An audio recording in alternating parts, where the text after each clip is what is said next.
அஸ்ஸலாமு அலைக்கும். Hi friends, எல்லோரும் எப்படி இருக்கீங்க? நல்லா இருக்கீங்களா? இன்றைக்கி வந்து ஒரு அரை கிலோவில் ரைஸும் 3/4 கிலோ மட்டனும் போட்டு சூப்பராக மட்டன் பிரியாணி குக்கர்லேயே நல்லா குழையாமல் உதிரி உதிரியாக சீரக சம்பா ரைஸில் பண்ணலாம்.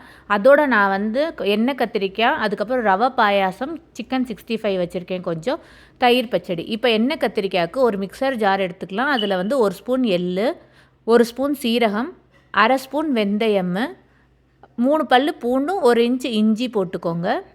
இதோட 1 ஸ்பூன் வந்து சில்லி காஷ்மீரி சில்லி போட்டுக்கோங்க, கலர் நல்லா வரும். 1/4 ஸ்பூன் வந்து மஞ்சள் தூள். இது எல்லாத்தையும் போட்டு நல்லா பேஸ்ட் பண்ணி எடுத்துக்கலாம். இது வந்து எண்ணெய் கத்திரிக்காய்க்காக நம்ம பேஸ்ட் பண்ணி எடுத்துருக்கோம். ஒரு கடாய் வச்சுட்டு நல்லா தாராளமாக நல்லெண்ணெய் போட்டுக்கலாம். நல்லெண்ணெயில் பண்ணால் நல்லா டேஸ்ட்டாக இருக்கும். எண்ணெய் சூடானதுக்கு அப்புறமா கொஞ்சமாக கடுகு போட்டுக்கோங்க. போட்டுட்டு லைட்டாக வதக்கி கொடுங்க. கொஞ்சம் மிளகு போட்டுக்கலாம். நம்ம எப்போவுமே தால்ச்சா பண்ணுறதுக்கு இந்த எண்ணெய் கத்திரிக்காய் பண்ணலாம். இது வந்து சட்டுன்னு செஞ்சிடலாம். இது நீங்கள் ட்ரை பண்ணி பாருங்கள் ஒரு தடவை. ஒரே ஒரு வெங்காயத்தை குட்டி குட்டியாக அரிஞ்சிட்டு அதையும் ஆட் பண்ணிக்கோங்க. நல்லா ஃப்ரெஷ்ஷான கருவேப்பிலை போட்டுக்கலாம். நல்லா கம்மன்னு வாடை வரும். எண்ணெய் கத்திரிக்காய் வந்து இப்போவே நம்ம கருவேப்பிலை போட்டால். ஒரே ஒரு தக்காளியை நல்லா புழிஞ்சு விட்டுட்டு அதையும் நல்லா வதக்கி கொடுங்க. நல்லா மசியட்டும். சீரக சம்பா ரைஸோட எண்ணெய் கத்திரிக்காய் வச்சுட்டு ஒரு ஸ்வீட் வச்சு சாப்பிட்டோன்னா செம்ம டேஸ்ட்டாக இருக்குங்க. நல்லா ஜம்முன்னு வரும். நீங்கள் ஒரு தடவை இதை ட்ரை பண்ணி பாருங்கள். நல்லா தக்காளியெல்லாம் வதக்கிட்டு அதுக்கப்புறம் நம்ம அரைச்சி வச்சுருந்தோம்ல பேஸ்ட்டு, அதை ஆட் பண்ணி நல்லா எண்ணெய் பிரிஞ்சு வர வரைக்கும் வதக்கிக்கலாம். தேவையான அளவு உப்பு போட்டுக்கோங்க இந்த மசாலாவுக்கு. போட்டுட்டு அதையும் நல்லா வதக்கி கொடுங்க. கத்திரிக்காய் வந்துட்டு நான் வந்து ஃபுல்லாக 4ஆக கட் பண்ணாமல் ஜஸ்ட்டு கீறி விட்டுருக்கேன் நான். உங்களுக்கு வேணால் நீங்கள் கட் பண்ணி கூட ஆட் பண்ணிக்கலாம். புளி வந்து நல்லா கரைச்சி வச்சது ஒரு 200 ml புளிக்கிட்ட ஆட் பண்ணிவிட்டு அந்த மிக்ஸி ஜாரையும் அலசிட்டு அதில் இருக்க தண்ணியையும் போட்டு நல்லா மிக்ஸ் பண்ணி கொடுத்துட்டு, கத்திரிக்காய் வந்து நல்லா வேகணும். மூடி வச்சு வேக வைங்க. அப்போ தான் கத்திரிக்காய் நல்லா வேகும். தண்ணி எவ்வளோ இருக்குன்னு பார்த்துக்கலாம். எண்ணெய் நல்லா பிரிஞ்சு வந்து நல்லா திக்கான கன்சிஸ்டன்சி, எண்ணெய் கத்திரிக்காய் கன்சிஸ்டன்சி வர்ற வரைக்கும் நம்ம வந்து வேக வைக்கணும். அதிலே இந்த கத்திரிக்காயும் நல்லா வெந்துடும். அதுக்கப்புறம் சிக்கன் 65க்கு ஆஸ் யூஷுவல் நான் வந்து சிக்கன் 65 பவுடர், கொஞ்சம் காஷ்மீரி சில்லி, அதுக்கப்புறம் லெமன் ஜூஸு, கொஞ்சமாக சீரகத்தூள் ஆட் பண்ணியிருக்கேன். இஞ்சி பூண்டு பேஸ்ட்டு ஆட் பண்ணிவிட்டு கொஞ்சம் தயிர் ஆட் பண்ணியிருந்தேன். அது மிஸ் ஆயிடுச்சு. ஆட் பண்ணி கொஞ்சம் ஊற வச்சுட்டேன் நான். கொஞ்சம் நேரத்தில் இது வந்து நம்ம ப்ரிப்பேர் பண்ணிக்கலான்ட்டு ஊறிட்டு அதுக்கப்புறம் ஃப்ரை பண்ணால் நல்லாயிருக்கும். இப்போ பிரியாணிக்கு வந்து ஒரு 10-15 பூண்டு, ஒரு 4-5 இன்ச்சு வந்து இஞ்சி, பட்டை, கிராம்பு, ஏலக்காய் இதெல்லாம் தனியாக அரைச்சி வச்சுக்கலாம். எண்ணெய் சூடானதுக்கப்புறமா ஒரு பெரிய வெங்காயம் இருக்குல்ல, அது வந்து ஒரு 2 பெரிய வெங்காயம் அரிஞ்சு நீளமாக அரிஞ்சிட்டு அதை நல்லா வதக்கி கொடுங்க. பிரியாணியில் வந்து கலர் மாறணும். ஒன்று அந்த வெங்காயத்து கலரு, அதுக்கப்புறம் புதினா கொத்தமல்லி கலர்லாம் நல்லா சேஞ்ச் ஆனால் மட்டும்தான் பிரியாணி வந்து செம்ம டேஸ்ட்டாகவும் இருக்கும். நல்லா கலர் ஆர்டிஃபிஷியலாக வந்து கலர் வந்து நம்ம எதுவுமே போட வேணாம். ஒரிஜினல் கலர் அப்படியே வந்துடும் இந்த பிரியாணியோட அந்த வதக்கும் போதே. பாருங்கள், நல்லா கலர் வந்து பிரியாணி வதக்க வந்துகிட்டே இருக்குது. இவ்வளோ இந்த ப்ரௌனிஷ் கலர் வந்ததுக்கு அப்புறம் தான் நான் வந்து இஞ்சி பூண்டு பேஸ்ட்டு, அந்த பட்டை, கிராம்பு, ஏலக்காய் ஆட் பண்ணேன்ல, அதை போடுறோம். இதில் வேறு எந்த பிரியாணி மசாலா, சோம்பு, பே லீஃப் எதுவுமே ஆட் பண்ண வேணாம்.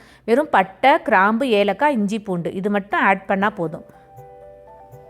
இஞ்சி பூண்டு ஆட் பண்ணி நல்லா எண்ணெய் பிரிஞ்சு வரணும். ஒரு 5 நிமிஷமாவது நீங்கள் வதக்கணும் மீடியம் ஃப்ளேமில் வச்சுட்டு. கீழே பிடிச்சிரும். அதனால் மீடியம் ஃப்ளேமில் வச்சுட்டு நல்லா வதக்குங்க. அதுக்கப்புறமா புதினா கொத்தமல்லி வந்து ஆட் பண்ணிக்கோங்க. புதினா கொத்தமல்லி 2 வந்து தனித்தனியாக ஒரு கை வேணும். ஆட் பண்ணிவிட்டு அதுக்கப்புறம் ஒரு நல்ல பழுத்த தக்காளி, ஒரே ஒரு தக்காளி ஆட் பண்ணுங்கள். நிறையா தக்காளி நம்ம ஆட் பண்ணால் அதில் வந்து தக்காளி சாப்பாடு டேஸ்ட் வந்துடும். அதனால் ஒரே ஒரு தக்காளி போதும். வாஷ் பண்ணி வச்ச மட்டன் ஆட் பண்ணிக்கோங்க. நான் மட்டனோட கொஞ்சம் ஈரலும் ஆட் பண்ணியிருக்கேன். சூப்பர் டேஸ்ட்டாக இருக்கும் மட்டனும் ஈரலும் சேர்த்து பிரியாணியில் செஞ்சால். நல்லா வதக்கி கொடுங்க. அந்த மசாலா, நம்ம மட்டன் எல்லாம் ஒன்றோட ஒன்று ஒட்டட்டும்.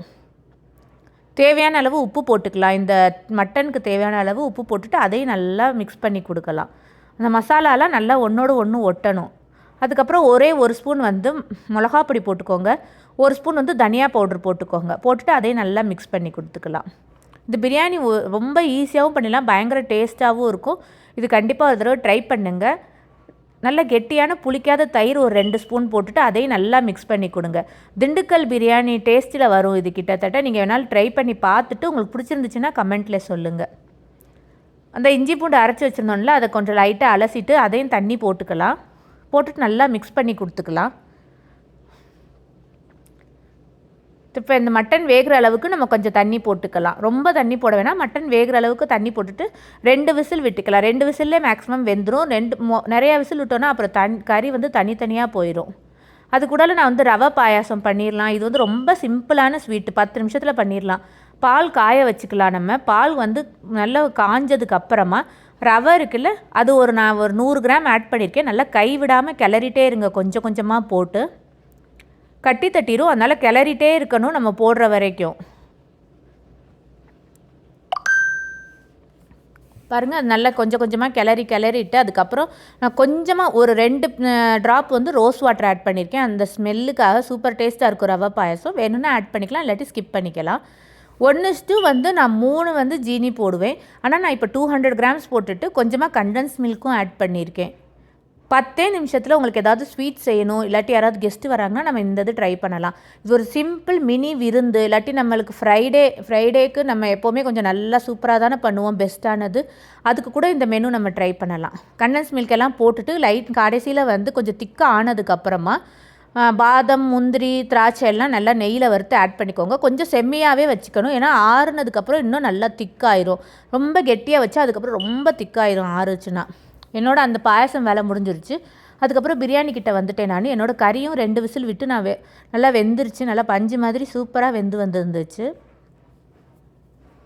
கலர் பார்த்தா இப்போவே உங்களுக்கு தெரியும், நம்ம அந்த வெங்காயம் வதக்கணும்ல, அதனால தான் நம்மளுக்கு இந்த கலர் வந்திருக்கு. நான் வந்து சீரக சம்பா ரைஸ் எடுத்திருக்கேன். நான் ஒன்றுக்கு வந்து 1.5 தண்ணி தான் போட்டிருக்கேன். நான் தண்ணி போட்டு நான் கொதிக்க வச்சுட்டு அதுக்கப்புறம் நான் ஒரே ஒரு எலுமிச்சம்பழத்தை புழிஞ்சு விட்டுட்டு இதுக்கு தேவையான அளவு உப்பு போட்டேன். போட்டுட்டு நல்லா மிக்ஸ் பண்ணி கொடுத்துடலாம். அதுக்கப்புறம் நல்லா வாஷ் பண்ணி வச்சுருக்க சீரக சம்பாவை தண்ணியே இல்லாமல் நிறுத்து போடணும். ஏன்னா நம்ம தண்ணியோடு போட்டால் சோறு குழஞ்சிரும். கரெக்டான அளவு நம்ம ஏற்கனவே நம்ம போட்டு வச்சுருக்கோம். இப்போ கொஞ்சமாவது தண்ணி கூடுச்சுன்னா அரிசி வந்து குழஞ்சிரும். அதனால் நல்லா ஹெவி பாட்டமாக இருக்கனால என்னோடது கீழே பிடிக்காது. நல்லா ஹெவி பாட்டமாக வச்சுக்கோங்க. ஃபுல்லாக வந்து நம்ம ரைஸையும் தண்ணியையும் சரிசமாக ஆற வரைக்கும் கிளறணும். ஆனால் நல்லா ஃபோர்ஸ் கொடுத்து கிளறக்கூடாது, இல்லாட்டி அரிசி வந்து உடஞ்சிரும். நல்லா ரைஸும் அந்த வாட்டரும் சரி லெவல் ஆனதுக்கப்புறமா மூடி வந்து தம்மில் போட்டுருங்க. நல்லா ஃபுல்லாக வந்து தம் மட்டும் வச்சுருங்க ஒரு 15 மினிட்ஸு. உடனே ஓப்பன் பண்ண வேண்டாம்.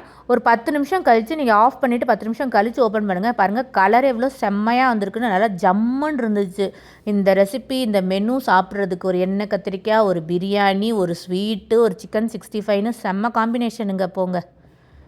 அதுக்கப்புறம் நெய்யை போட்டுட்டு சைட்லேருந்து எடுத்து விடலாம். உள்ளே ஊடால கொடுத்து கிளறாமல் நெய் போட்டுட்டு சைட்லேருந்து எடுத்து கொடுத்துட்டு நல்லா லெவல் பண்ணி மூடி வச்சிடலாம். சிம்பிளான ஒரு மெனு. யாராவது ஒரு கெஸ்ட்டு வராங்கன்னா இது கண்டிப்பாக ட்ரை பண்ணி பாருங்கள், உங்களுக்கு ரொம்ப பிடிக்கும். ஈஸியான மெனு கூட இது. அதுக்கப்புறம் நான் சிக்கனை வந்து ஃப்ரை பண்ண ஆரம்பிச்சிட்டேன் நான். ஏன்னா கொஞ்சம் மேரினேட் பண்ணி ஒரு 2 மணி நேரம் ஆயிடுச்சு. அதுக்கப்புறம் நம்ம ஃப்ரை பண்ணால் சூப்பராக இருக்கும்ல, அதனால.